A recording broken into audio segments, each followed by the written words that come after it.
Let me tell you a little bit about our guest today. Greg Stone, president of Stone Communications down here from Boston. He's written 2 books, Branding with Powerful Stories, The Villains, The Victims, and The Heroes Model. You gotta take a look at this book. It's really good. We're gonna talk a little bit about that. This book just came out in December. Rumor has it it's doing quite well. So it's really an interesting book. And his other book called Artful Business, 50 Lessons from Creative Geniuses. Greg is a 3-time Emmy nominee.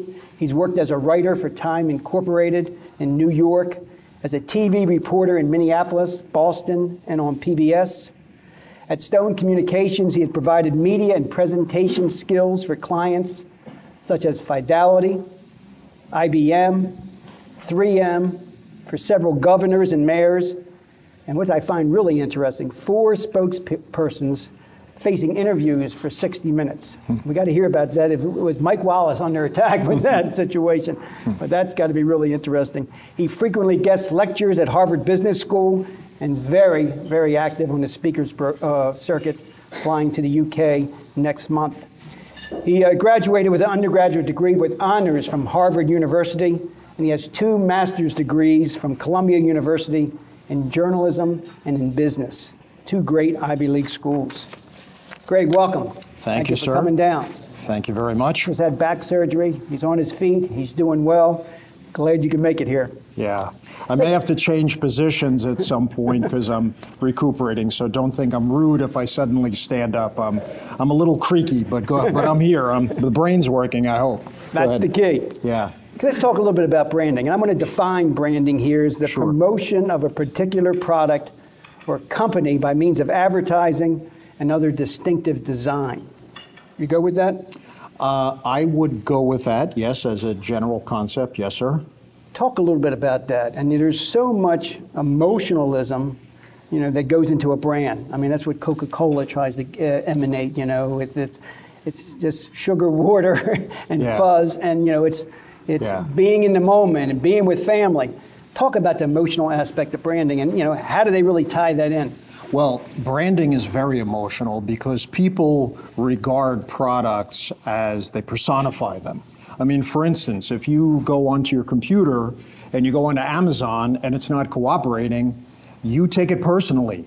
You think, boy, Amazon is just not being very friendly today. I mean, Amazon is not a person, but yet you regard it as an entity. And so corporations really try to capitalize on that. There's the famous Marlboro man who represented the product. You have environmentalists like to talk about Mother Earth because it's hard to criticize or to harm your mom, so why would you harm Mother Earth? And the best advertising, I think, personifies things. And you see that people have designed the front grills of cars. You might have something to say about this, James, that to look like faces now. By the way, did you ever notice that in watch ads, it's always 10 after 10? You see a picture of a watch, it's 10 after 10. And I wondered why. And I thought at first it's because the name of the watch tends to be in the center at the top. So if you have a V like this, it forces your eye to see Rolex or Cartier or Timex, whatever. But that's not it. The reason is it looks like a smile. And if you look at it, I can't do it with one hand, it's more like this, and it represents a smile because it looks like the face of the watch is smiling at you. Now, do you look at it and say, wow, that watch seems really friendly right now, it's smiling at me? Of course not, but it's a subconscious image. If you find one that is not 10 after 10, let me know. Let's talk a little bit about the book. Sure. Branding with Powerful Stories and the villains and the victims and so forth. What are you driving at? What is the basic concept of the book, and what is the basic point that you're really trying to drive home?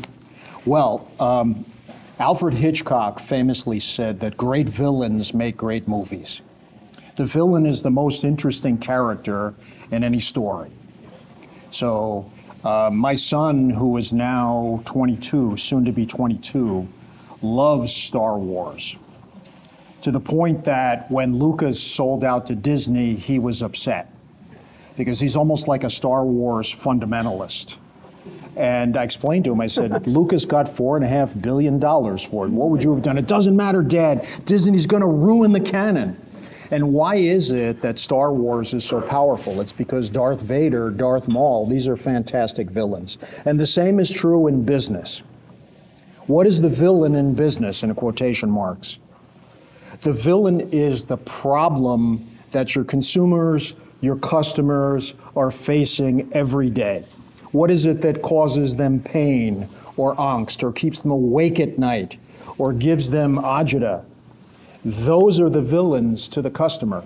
And so if you explain your business that way, that will resonate with the audience, because the customer is the victim, as it were, of the villain, and you as the business provider will be the hero. Now, do you say it like that? Do you say, well, my business is the hero? It's going to swoop down like Batman or Superman and solve all the problems? Of course not. But that's the implicit message. I guess I would ask anybody in the audience, give me one of your businesses and let's figure out what the villain is spontaneously.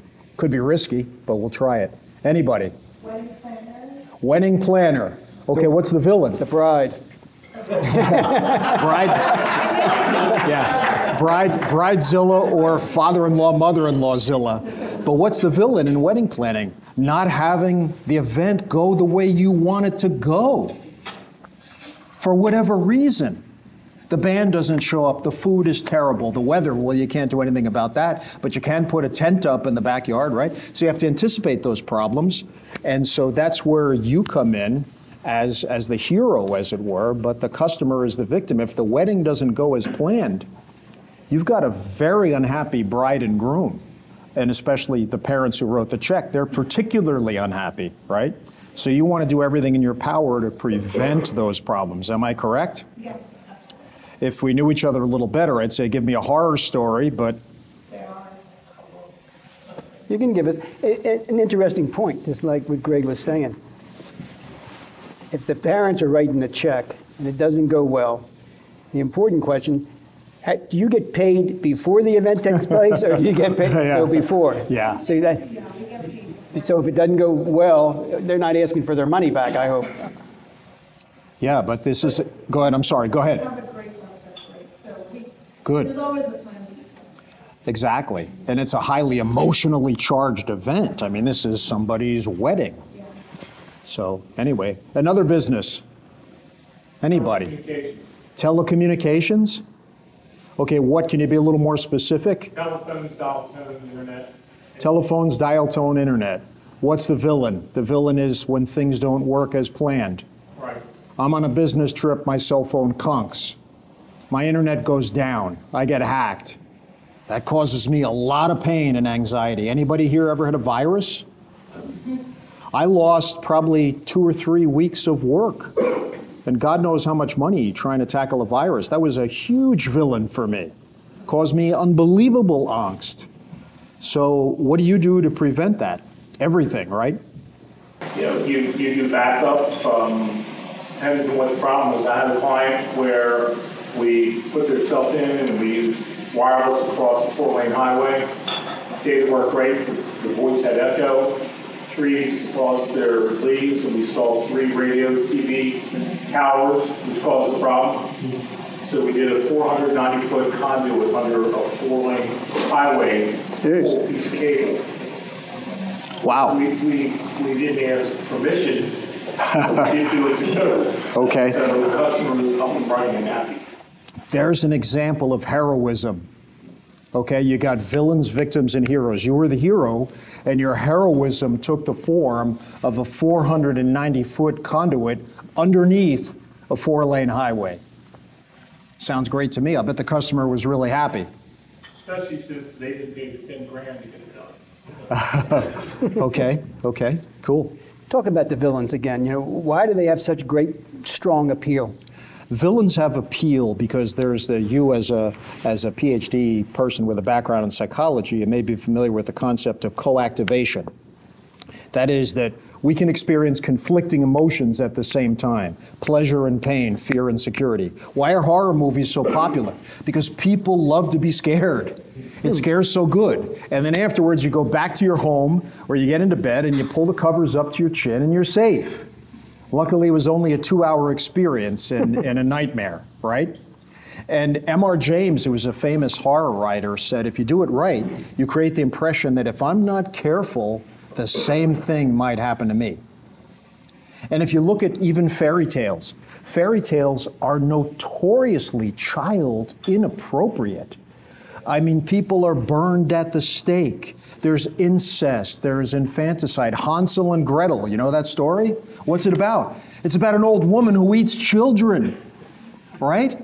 And parents throw the kids out. They say, get out of here, you're driving us crazy. So the kids are lost in the woods and they end up at the house of the woman who eats children. And kids love those stories. Go figure. Because we all like to be scared. We all find villains captivating. Hitchcock understood this, right? His villains were urbane, they were smart, they were charming, they were intelligent. They were just interesting characters. And so if you describe the problem in colorful terms, you will get the audience's attention. You will get the audience's attention. Because too often business people want to talk about themselves. Let me tell you about my company and how great it is and all these services we do and blah-de-blah-de-blah-de-blah-de-blah-de-blah. And the audience is sitting there, customers sitting there, yeah, well, what does this have to do with me? What does this have to do with me? Talk a little bit more about the stories. I mean, because we hear Sure. so many times, you know, stories are just, they're real motivators. Yes, they are. Really can pull the people in. Talk a little bit about that. Why are they such motivators? Stories are 22 times as memorable as facts alone. And there's this phenomenon called neural coupling, which basically means if you take the speaker and the listener and you put them in MRI machines, I want to say fMRI. My daughter's in medical school, she always corrects me. It's not MRI, Dad, it's fMRI, so whatever. You put them in MRI machines, and if the story is good, you will see that the brains are firing, the neurons in the brain are firing exactly the same way. It's almost like they're two hemispheres of the same brain. So if you tell the story properly, what's happening in my brain will be the exact same thing that's happening in your brain. Also, we've heard the concept memes on the internet. We all know what that is, right? Things that get repeated, good, better, and different. Well, within your company, there are things called narratemes. There are the stories that are circulated internally. And you want those stories to be part of your culture, right? Because employees respond to that. Employees also respond to stories that deal with transcendent purpose rather than transactional purpose. Too often executives say, here's our strategy. We want to increase sales by 18% next quarter. Is that a strategy? That's a goal. But a transcendent purpose means that it's something larger than what we are. You were talking about matching. You know, that really got to me. And, you know, Rob, who was here, he looked at me and he looked at Faye, said, imagine if the two of you were a match and you didn't know each other. And at first I was like, he's pointing at me? What? But it really resonated with me because it hit home. But the thing is, there's a famous story about JFK. He visited NASA during the moonshot. And he came upon a janitor. And he said, sir, what is your job? And the janitor looked at him like he was crazy. He said, my job? We're putting a man on the moon. So that's the ultimate transcendent purpose. You know, I'm pushing a broom down this hallway here. I'm cleaning this hallway, but what we're about is we're putting a man on the moon. So try to give your workers, yourself, your customers, some sort of transcendent purpose that's larger than dollars and cents. And to make sure that person who's sweeping the floors still feels like he or she is part of that team and making it happen. Exactly. Talk a little bit more about the storytelling, because that can really energize a company. You have a leader who's dynamic like that, can weave a story and really get everybody excited. Maybe talk about how important that is and maybe give some examples of that. Absolutely. There's a professor named Mary Jo Hatch who wrote a book about storytelling based on analyzing interviews with CEOs in Harvard Business Review. And what would you imagine the most common type of story that leading CEOs would tell? What would you imagine it was? Nope. Arctic cold. Anybody else? Success stories. A little warmer, but what type of success? Getting a little closer. That's an example of, anybody? Begins with an, let's play, go ahead, I'm sorry. Wait a minute, Tim could figure it out, the mic. Failing, recovering, and failure. Okay, a little closer. Give you a hint. It's 4 letters, begins with an E. Last letter is a C. E blank blank C. I'm sorry? Epic, exactly. Let me give you an example. 80 some odd, I think 80 some odd % of the stories were epic. Here's an example. I brought this with me because I want to get it right. Nicholas Hayek, who is the CEO of Swatch's parent company, he said this. You ready? This is a quote. "How did we launch Swatch in Germany? Did we saturate the airwaves with paid advertisements? No. Anyone can do that. We built a giant Swatch.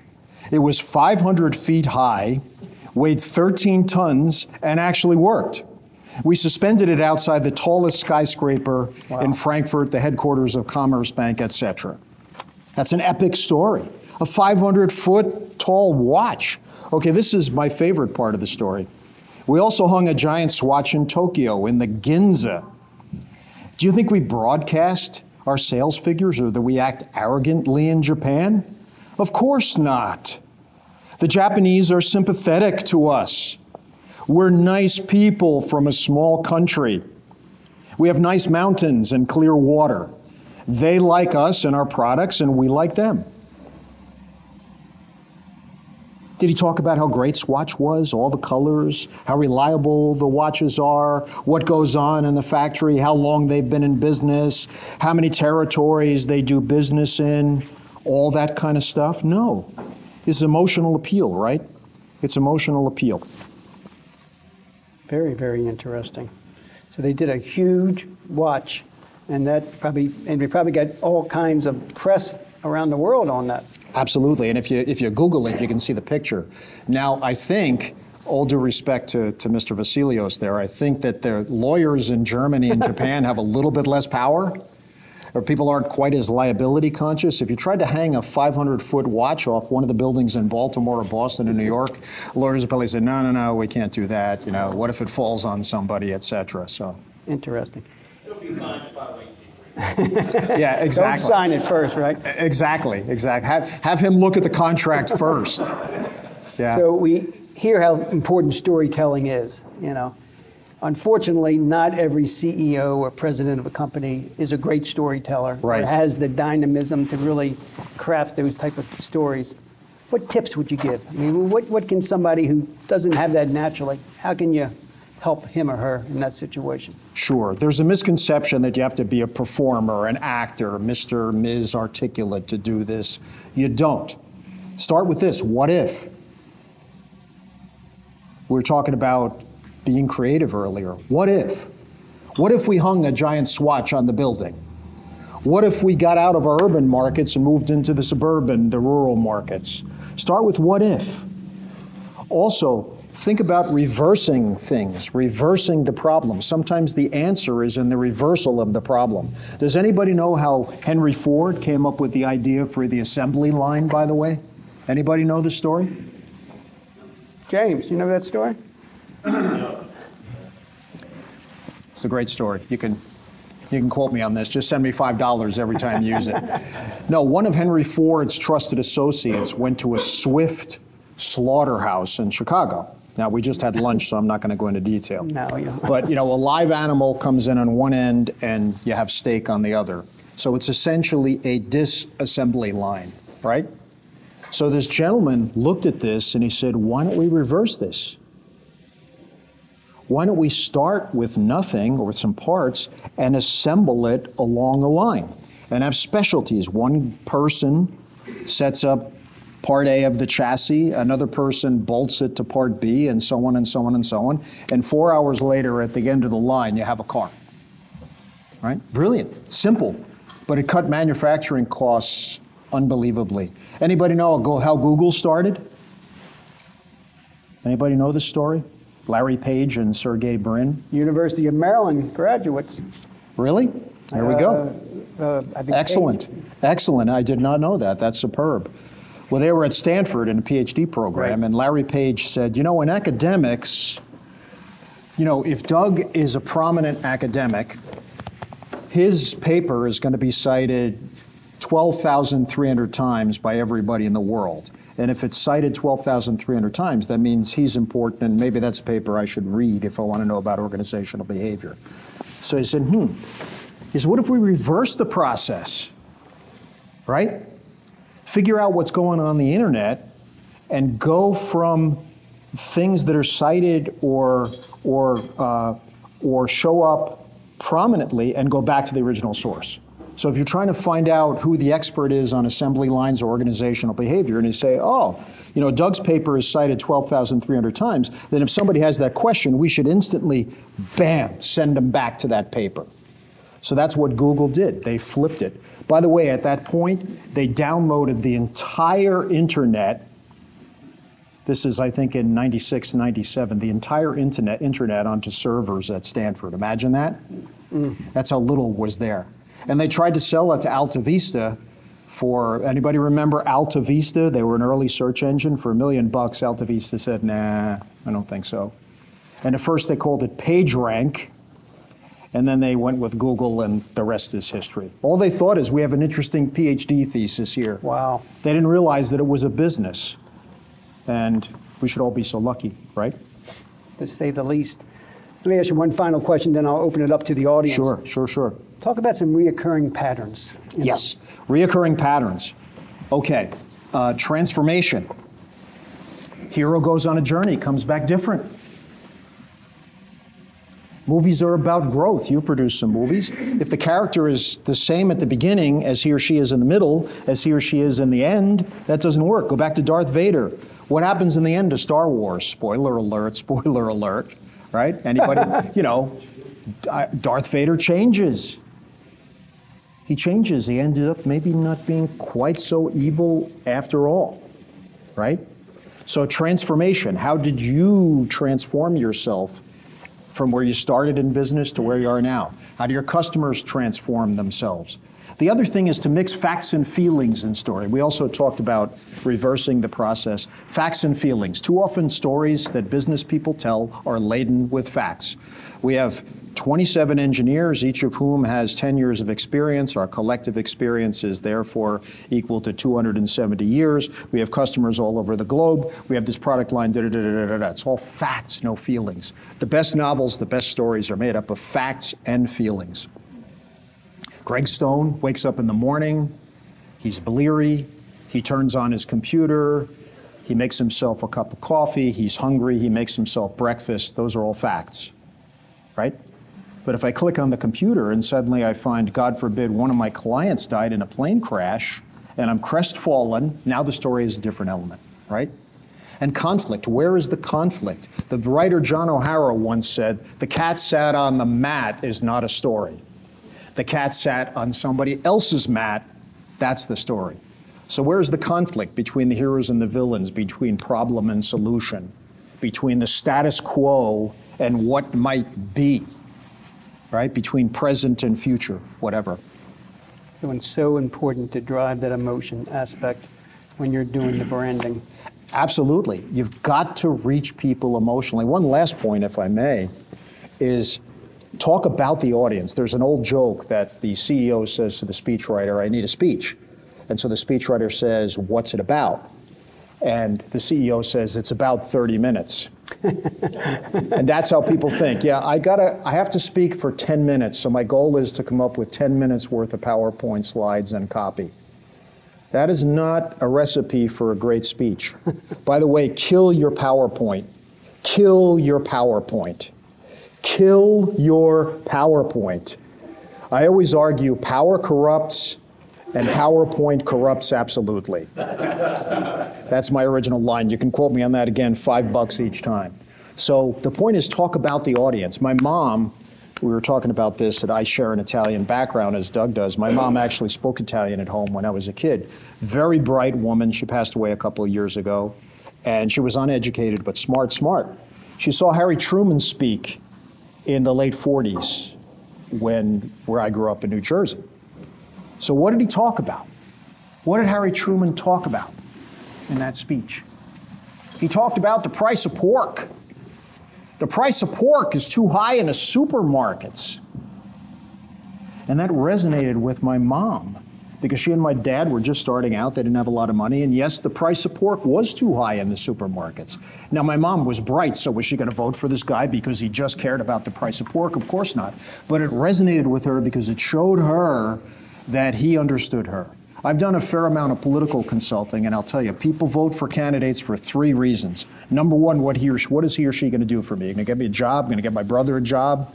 Going to raise my taxes, lower my taxes, whatever. Number 2, does he or she care about me? And number 3, most importantly, does he or she understand me? Does he understand, she understand how I live, what I care about, what I want for my family? And the same is true with customers. Does this business person understand what I'm about as a customer? Does he have any clue what I'm dealing with? He's just prattling on about his damn business and didn't even ask me a question. Never asked me a question. You ever had that experience? You get a sales call for somebody that never asks you a question. I don't care about you. I want to talk about me. The audience is thinking, I don't care about you. I want to hear about me. Right? People forget that. Yeah, and you talk about political arena. We all remember back in the Bill Clinton days, what was his famous statement? I feel your pain. Exactly. I'm from Hope, Arkansas, and I feel your pain. And then they talk about the situation when George Bush was looking at his watch. You know, he didn't care about them. He cared about leaving the audience. So those pictures say 1,000 words. Absolutely. Then if you look closely, I have that on video. When George Bush looked at his watch, he didn't just kind of surreptitiously glance at it. He was standing here, and he, forgive me, I'm a little stiff with my back, and he went like this. And it was just so apparent, so obvious. He claimed afterwards that he was just trying to figure out how much time was left, but everybody interpreted it as, I got to get the hell out of here. I hate these debates. This is such a necessary evil. So. Well, his approval rating earlier that year was 92% when he went into Kuwait. So, I mean, the likelihood of anybody beating him was just astronomical. It was just, you know, the right place at the right time. Exactly. Okay, who has any questions for Greg? Ask me anything, and I'll try to answer it. Yes, sir. Chris. You hear so much about the power of video branding. Yes. And there's so many moving parts with this, but I guess in your opinion, what type of video branding should most companies focus on first if they're going to really take that leap into video branding? That's a great question. And I started off my business, I've been in business 30 years, and at first I was just doing video production. But right now, the new thing is customer videos. Let's make it authentic. But you know, what most people are doing is wrong because they have one of the executives saying, you know, let me tell you about our company and blah, blah, blah. And, you know, look at our new office. Isn't it wonderful? I would say off the top of my head, get some customer testimonials and make them brief. Make them brief and make the stories specific. The best stories are specific. When I ask clients to tell me about their business, they give me a spiel and I say, how do the customers react? Well, they loved it at the focus group. They. Can you be a little bit more precise? Well, the women loved it. Could you be a little bit more precise? Well, there was a young woman who particularly loved it. Could you be a little bit more precise? What did she look like? Well, she had blue hair and a nose ring. Now the story is getting more interesting, right? So a young woman with blue hair and a nose ring loved it and said blank. Anybody else? Yeah, there was a grandmother in the room. Well, what did she look like? Well, she had a different type of blue hair, right? So now they're putting us inside the room. So the more specific you can get people to be, the better. Not just, I love the product, they're wonderful people, they're always so honest and helpful, but how do they use the product or the service? What business are you in? Sales training, leadership development, and so on. Sales training, leadership development. If you got a salesperson to talk about how your work helped him or her be more successful, and you could be, he or she could be specific about what he or she learned, that's cool. And don't be afraid about giving away intellectual property over the internet. Well, I don't want to give away my secrets. Because without you, those secrets aren't worth much. So it would read something like, because I took Sandler's training. I increased my sales in my department 32%, made the national team for success, blah, blah, blah. Yeah, that would be good, but also the how, not so much the results, but how you got there. You know, I spent many years as a journalist, as Doug mentioned, and the old journalistic formula is 5 W's and an H: who, what, where, when, why, and how. Who, what, where, when, why, and how, right? Rudyard Kipling once said, "I have 6 humble fighting men. They taught me all I knew. Their names are what and where and when and how and why and who." But the two most important, I think, in business are what and how. What does your business do, and how does it do it? Yes, sir. You have your hand up? No. Okay. Be careful. At an auction, you would have just bid $100 million for the Monet. Sold to the gentleman in the pink tie. Laurent. Mr. Attorney, would that be a binding contract? You went like this. Yes, I'm on game. There you go. There you go. Take this question. Please. Then Laurent. Think about social media. Social media is like awesome that allows you to jump over all the gatekeepers and tell your story directly, right? So what are the pros and cons of telling my story directly? Can I screw it up or not screw it up? That's an unbelievable question, and the answer would take an hour, but I'll try to give you some thoughts if I may.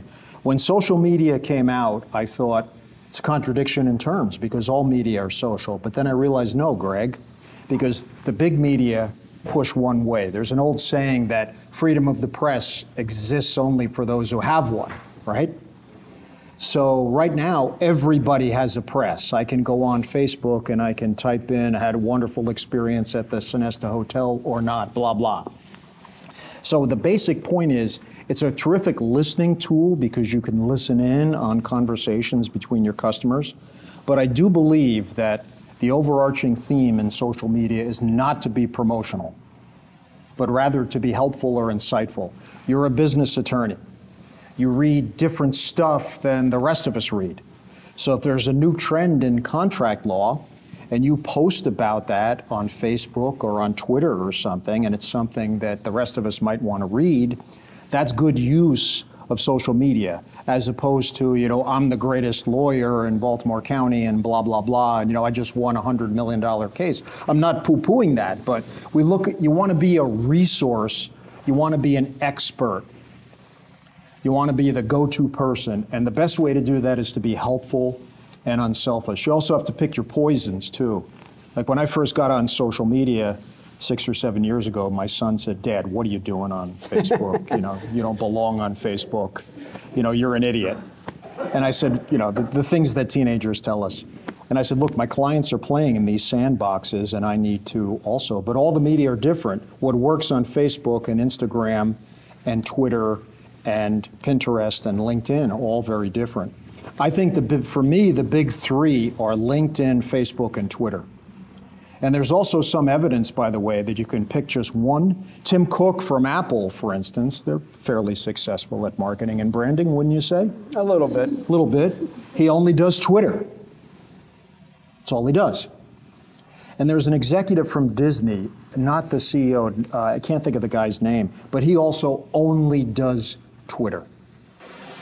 Do you think we've gone past the line of hitting them up with good information regularly to the point of overpinning them to death? No. Do we overpin people and they hate you without ever meeting you? I think there's this million follower fallacy, right? What do you want? Well, I want to have 1 million followers on Twitter. Well, that's great, but how are you going to get there? And you have to post regularly, ideally daily or at least weekly. And you don't have to spend 99 years on it, 15 minutes a day. Again, in an unselfish way. Here's what's new in contract law. You know, the Supreme Court just came down with a big decision. What it means is if you sign a contract, you can't get out of it, whatever. It makes it harder to get out of a contract you've signed, so says Justice Clarence Thomas. Well, I'm making this up, obviously, but that would be of interest, I think, to a lot of people in this room. But ask yourself, what would my clients want to know? And post that kind of stuff. And also add a picture, add a picture, add a picture, add a picture. People just put words up. Add a picture. Create the emotion. Laurent. So, Greg. Yes, sir. We've adopted the Bezos method. We don't do PowerPoint. We do maybe a briefing document for presentations. And we have an unbelievable opportunity and responsibility. We represent about 13 Hall of Famers, and we've been able to aggregate athletes and entertainers around this cause about mental health. What business are you in? We manage and represent athletes and entertainers. Okay, cool. More on the business and strategy side. Okay, excellent. But one of our causes is around mental health and erasing that stigma. So we go and meet with United Healthcare next week. How do we paint? The challenge is we have the aggregate of athletes, high-profile entertainers, and social influencers on our team, and we're behind this cause. Okay. United Healthcare has the resources and the platform, but they can't touch the people. So we need to paint a narrative on how we integrate their issue with what we're able to bring to the table. How do you paint that story and affect the way that we can come together and really make a difference? My first reaction is you have what most companies would covet, and that is celebrities. Celebrities sell. Celebrities sell. I mean, you know, you get Brad Pitt to show up at your event, or Matt Damon, or Angelina Jolie, or Jennifer Lawrence, you're going to get a lot of attention. So you have an asset that might be of interest to them, and you need to find the common ground. Now, I don't know where United Healthcare is on covering mental health issues or what the precise conflicts are, but if you could convince them that together with your clients and their power, you could work toward a solution that affects a lot of people. I mean, mental health issues are, I don't know why, but my jacket always finds the crack between the back of the chair and the seat. I don't know how it does that, but it's amazing. But, you know, it's near and dear to me because I lost a cousin to suicide. And, you know, 1 in 4 people on this globe will experience mental illness of one form or another in their lives. It's at the baseline of everything that's impacting our country. So Public health, you mean? mental health. But no, the public health consequences of mental health. Absolutely. What's that cost? High. So United Healthcare just came out of a case where they had to settle class action for about $150 million. Wow. Because they were not covering mental health. So they now have an interest, but they do have a commitment of erasing the stigma. And all of the athletes and celebrities that we're utilizing have agreed to become vulnerable and really talk about their personal story. Wonderful. But we have to take that and translate it organically to the community so they can begin talking about depression and anxiety, which everyone in this room, if they were honest, would raise their hand and say, we deal with it in one form or another. So we need to paint the story collectively. So if you were in that room, how would you guide them so that we could build a powerful story to take out to the public? They're going to support it in a big way. And we're going to launch on the ESPY Awards. We're going to make the announcement. Okay. I would think as they do. I would do a lot of research on United Healthcare and say, how do their executives see the world? I know how I see the world. I know how my athlete clients see the world. I understand how difficult and costly mental illness can be, but how do they see it? Do they see it as just another line item, just another expense item, just something that's going to cost money? What are the public health consequences? How can I relate it to their bottom line and their larger purpose? And again, focus on not so much transactional reaction, which is very important to insurance companies because they are in business to make money, of course, but transcendent purpose. And I think our value proposition, we can have them really be the change agent in this space. And Right. that's the real opportunity, I think. It's kind of like what Stephen Jobs said to John Scully. John Scully was at Pepsi, and Stephen Jobs wanted him to come on as president, and John Scully was balking. And finally what got him is Stephen Jobs said to him, look, do you want to change the world, or do you want to sell sugared water for the rest of your life? Great quote. You know, that would get my attention, as I would say, well, you know, if you put it that way, where do I sign? So what's their version of, do you want to sell sugared water? I don't know. You have to do a lot of research into the audience, you know? It's not just, I have a message, I want to convey it. It's, what are they thinking? Well, and I'm sorry, guys, but their motto is stop the stigma, start the conversation. Perfect. That's their motto. But it's now reaching organically the people that they're trying to impact. Okay. But I would talk to some people and say, you know, how do you feel about this? You know, lower level, middle level, upper level. Say confidentially, how do you feel about this? Got anybody in your family who's mentally ill? Is it easy for him or her to get coverage? What happened when the coverage was denied? Is that your company that did that? Does that make sense? Yeah. No problem. Any other question? Good time for about one more question. I'll leave you one final question. Go for it. Talk about the 60 Minutes. 60 Minutes. Was it a negative thing where they were trying to defend themselves, or was it a positive thing? So it wasn't Mike Wallace going for the throat. No, actually, believe it or not, they were 4 good guys who were in over their heads. I'll tell you one story. The gentleman was a doctor. I won't identify him, of course, or the circumstances. And Mike Wallace was trying to get him to appear on 60 Minutes. And he was one of the good guys who was working for the plaintiff who was on the right side in the suit. So the PR firm and I were sitting in a meeting, and the doctor was there, and he looked at me and he said, you know, Mike Wallace and I, we're good buddies.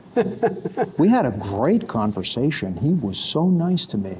So the PR people and I kind of looked at each other like, oh my God. Because Mike Wallace was trying to charm the heck out of this guy and convinced him that he was on his side. Mike Wallace, my new best friend, until the cameras roll.